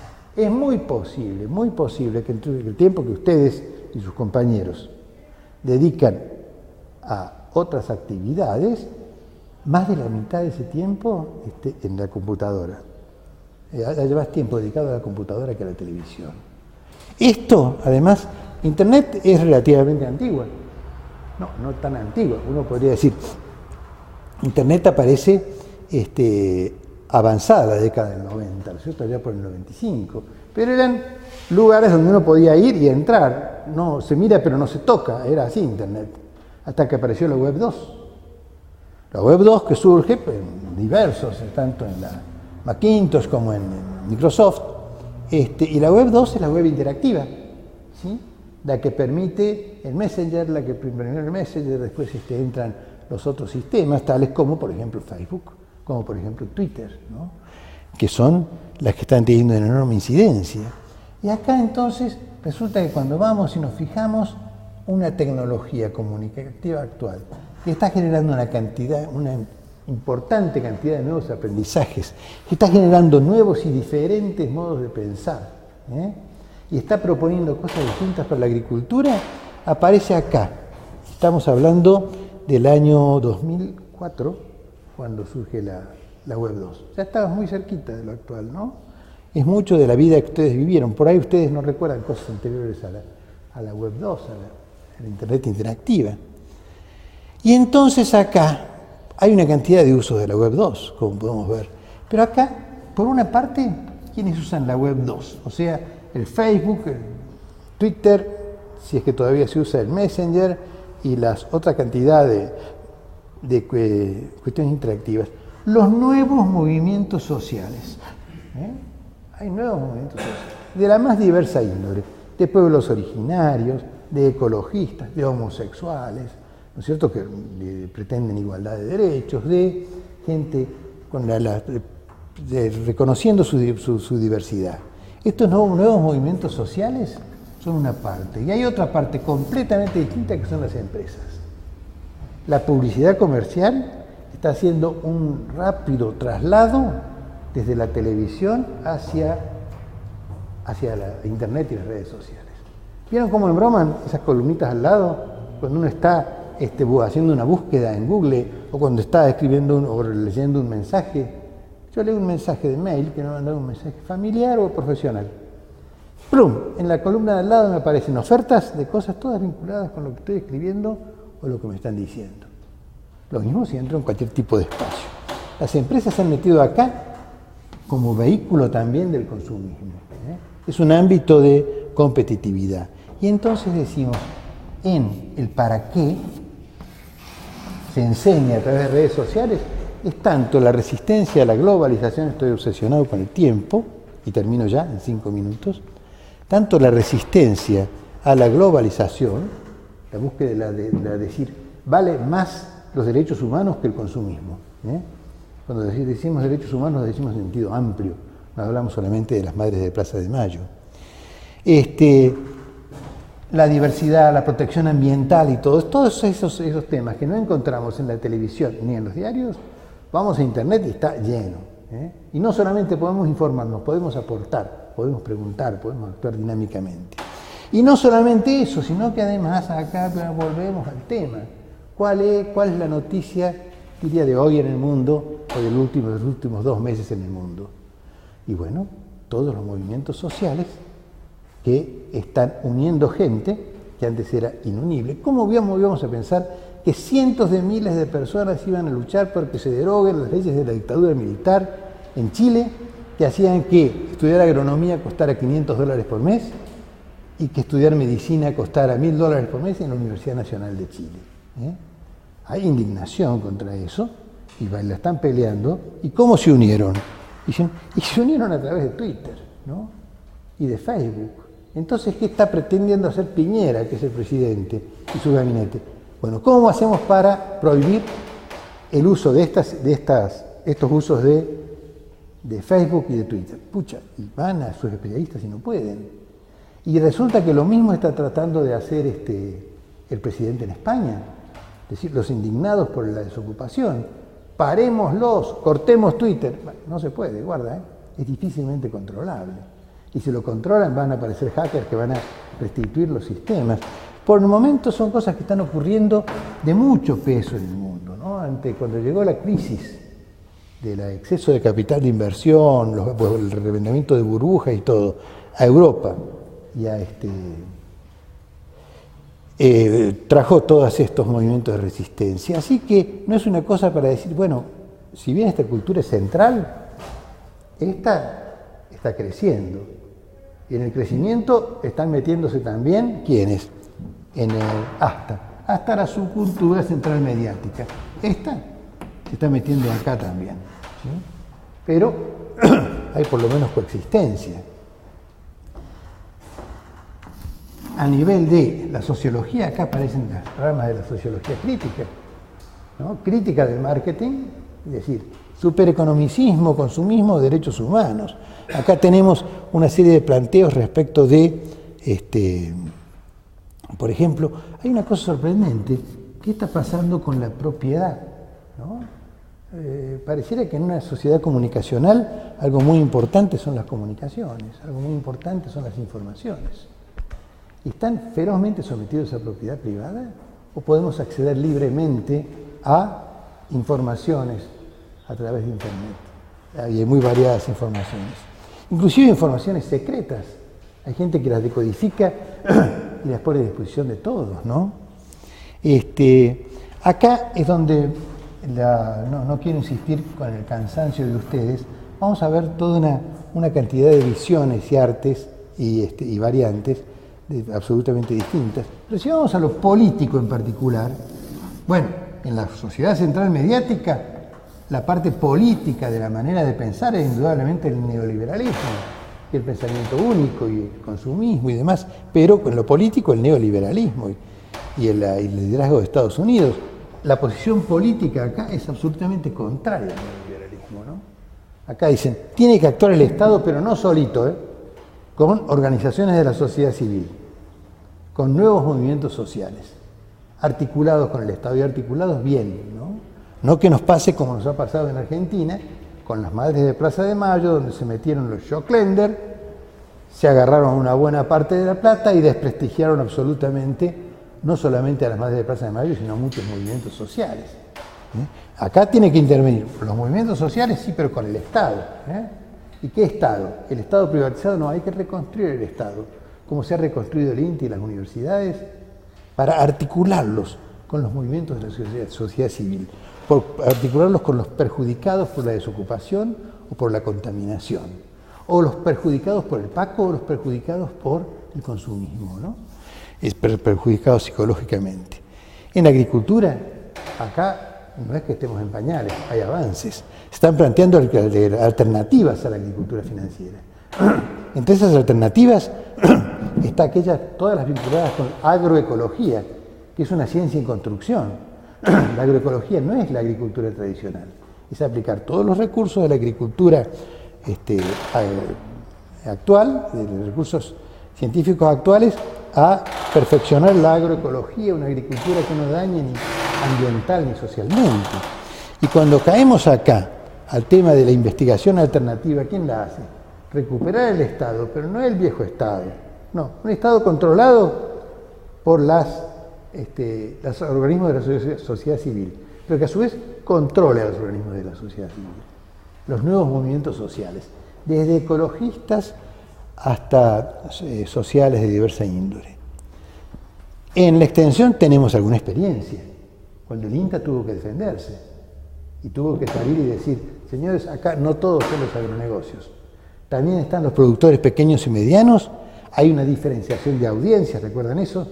Entonces vamos a hacer cambio rural para trabajar con los pequeñas y medianas empresas, con los familiares capitalizados, vamos a hacer el programa social agropecuario para trabajar con los minifundistas, vamos a hacer uno y otro. Esto es un primer paso.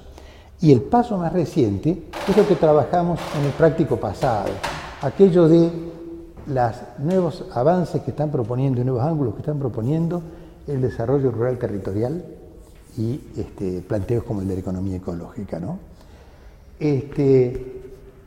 Uno diría, bueno, claro, está más de este lado que de este otro, pero en este momento sí, la controversia que tenemos no es campesinos versus terratenientes, ni tampoco capitalismo versus comunismo, no, son estas dos cuestiones, Son los derechos humanos contra el consumismo y el poder financiero.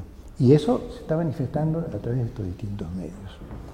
Bueno, si esto les da coraje para emprender la lectura, piensen que en realidad de las páginas que están escritas, apenas la mitad son cosas nuevas que pretendemos utilizarlas para interconectar todo esto.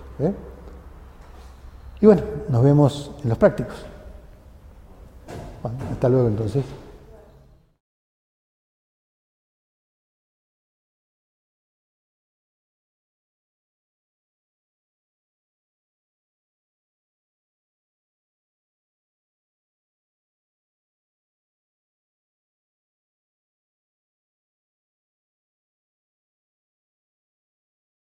Bueno, muchachos, esto es ya la última clase teórica del curso de Sociología Agraria y por supuesto es el tema con que vamos a trabajar en el trabajo práctico del jueves. La impresión que da ver el material de lectura es decir, uy, qué peso, esto parece muy largo, ¿no?, para leerlo. Cuando entren en la lectura, esto ya lo probamos en el curso anterior en zootecnia, cuando entren en la lectura van a ver que hay algunas cosas que las pueden pasar bastante rápido, ¿no?, porque ya las hemos visto en otros temas. Por ejemplo, todo esto vinculado con la evolución agrícola. Lo hemos visto cuando vimos la formación de la estructura agraria argentina, pampeana, ¿no es cierto? Hay otros componentes que ya vimos desde la primera clase, como aquello de los tipos de sociedades, que son también aquellos viejos tipos de agricultura. ¿Recuerdan? Aquello que empezaba con el neolítico y terminaba con la agricultura financiera y la resistencia a la agricultura financiera. Así que posiblemente se pueda hacer una versión más reducida, pero tal como está es más el bulto que lo que...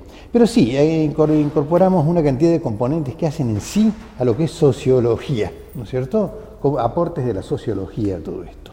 Cosas que hacen el contexto y que nos tienen que ayudar a interpretar. ¿Interpretar qué? Acá, como dice el título, tecnología, aprendizaje y modos de pensar, pero ¿cómo qué? Como un contexto para evitar la evolución, para interpretar la evolución de la extensión rural. ¿Y la extensión rural qué es?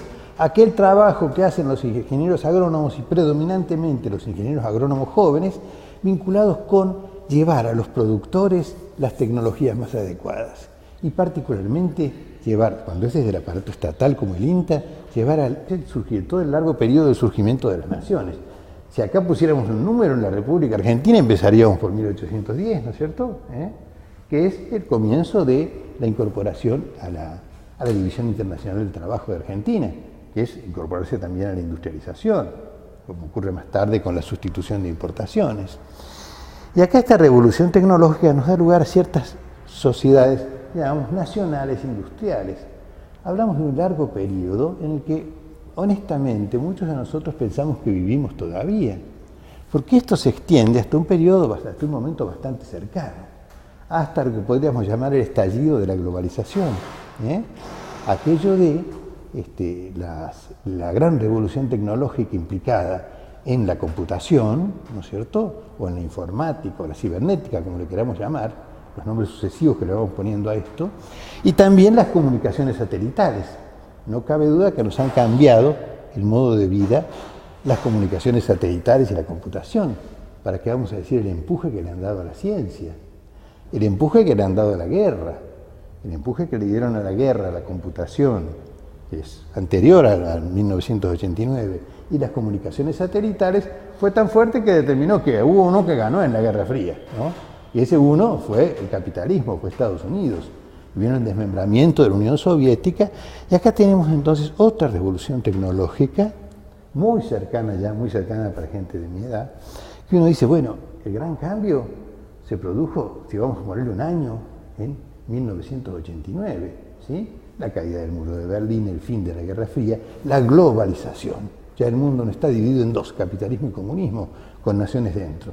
Ya el mundo es uno solo y tenemos además con el tipo de pensamiento neoliberal que desmontar los aparatos estatales, para que el que gobierne no sean los estados, sino los mercados. El mercado global, universo que está en decidida situación desfavorable y de conflicto de los pequeños productores. El esquema más de que van a ver son un conjunto de cuadros, pero un cuadro resumen no necesitan en sí copiar la estructura. Cuando busquen la lectura en fotocopiadora o cuando la bajen de la página web, van a encontrar que está esta matriz que he puesto acá, puesta allí. Así que si quieren hacer anotaciones allá, después en el práctico vamos a trabajar más intensamente sobre esto, con participación de ustedes. Entonces, ese compromiso que dice el título, señores, vamos a trabajar sobre la relación que hay entre la tecnología, el aprendizaje, el modo de aprender que se tiene, y los modos de pensar de la gente.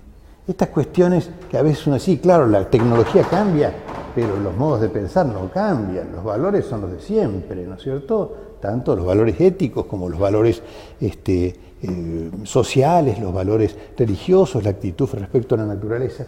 Y nos vamos a encontrar que hay una profunda relación entre la evolución de la tecnología, la evolución de las maneras de aprender, de llenarlos la cabeza de conocimientos y los corazones de emociones.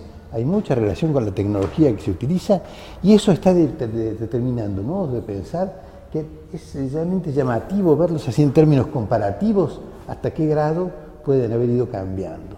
Cómo a su vez todo esto sería la única manera de entender, esta cuestión de cómo evolucionó la agricultura, cómo evolucionó la investigación agrícola, cómo ha ido cambiando. Otro rol fundamental de los ingenieros agrónomos. Trabajan en investigación, trabajan en extensión, trabajan en producción, por supuesto. La investigación agrícola, y de ahí el tema de la extensión y el desarrollo rural. Y la insistencia que ha tenido esta asignatura, en toda la experiencia que han tenido ustedes, en referir todo al proceso histórico. No podemos interpretar el presente sin ver todo el pasado, porque el presente es, habíamos dicho al principio, la viviente suma total del pasado, y a lo mejor sobre el fin de la clase volvemos sobre esto. Acá, los diferentes tipos de sociedades, no tiene mucho de novedoso. Nosotros, cuando hablábamos de la sociedad tradicional, aquella que venía después de la caída del Imperio Romano, de la agricultura tradicional, ¿recuerdan? Con el fin del predominio del Imperio Romano y esa pulverización en el feudalismo, nos estamos refiriendo a las sociedades feudales, todo lo que va entre la caída del Imperio Romano y la Revolución Industrial, de la motorización, un larguísimo periodo que fue feudal en Europa y que fue colonial en América, por ejemplo. Esto es un tipo de sociedad que nosotros decimos, bueno, pero acá, ¿qué llevó a que cambiara tanto la sociedad? Y dijimos, insistentemente, la revolución industrial, ¿sí? La motorización. La revolución industrial estuvo precedida por la revolución científica, ¿no? Y la aparición de la ciencia moderna, a partir de ahí, las tecnologías que primero fueron de los motores, y después ustedes recuerdan cómo fue trasladándose eso a través del transporte, a través de la industria, y después, en el caso de la agricultura, los diferentes impactos que tuvo la motorización. Semillas mejoradas, ¿recuerdan? Monocultivo, agroquímicos. La revolución industrial, que a su vez nos llevó a una evolución necesariamente social. Una evolución social, ya no se podía pensar en feudos o colonias que llegaran a aplicar la industria, el industrialismo. No se podía pensar en servidumbre, en semiesclavos trabajando en las fábricas, eso no era así. Entonces el surgimiento ya no de la nobleza y la plebe, como en las sociedades tradicionales locales, o sea, pequeñas sociedades, feudos, haciendas, dedicadas a la parte de las cuestiones agrícolas, sino naciones. Y son todas cosas que hemos visto. Por eso les digo, no se asusten ante tal vez la extensión que puede tener esta lectura. En realidad son temas que hemos visto y que los vemos ahora tal vez incorporando otros ángulos. Entonces hablamos que de pasar ya en 1989 hasta lo que estamos viviendo hoy, ¿no es cierto?, y que vamos a seguir viviendo, acá decimos no termina en 2011, la sociedad global comunicacional, ¿sí? Esa sociedad global que empieza en el 89, con el fin de la Guerra Fría, con un enorme optimismo en la población mundial, porque decían, se viene la paz para siempre, se acabó la amenaza de la guerra atómica, se viene también el progreso indefinido, porque hemos descubierto la inteligencia artificial y una agilidad de las comunicaciones que tenemos presente de un modo modestísimo en nuestros teléfonos celulares, mucho mejor en la computadora, y por supuesto que hay desarrollos que todavía nosotros no alcanzamos. Y entonces viene un periodo que coincide con lo que vamos a ver de qué se trata, de dos subculturas que están en pugna hoy en día, una subcultura central, un modo central de pensar. Ese modo central de pensar tiene que ver con el auge del neoliberalismo, la gran expectativa favorable respecto de los cambios. Esa gran expectativa favorable respecto de los cambios, ese pensar que Estados Unidos era el gobernador natural del mundo, dejando actuar a los mercados globales o protegiendo el accionar de los mercados globales, dura hasta todavía ya no tanto, ¿no? En el 2001 hay un primer traspiés en esa aparente invulnerabilidad de Estados Unidos, las Torres Gemelas, ¿no? Viene la reacción desproporcionada de Estados Unidos, la invasión de Afganistán, de Irak, viene todo lo que viene pasando después. Entonces ya el tema de la paz mundial, el fin de las ideologías,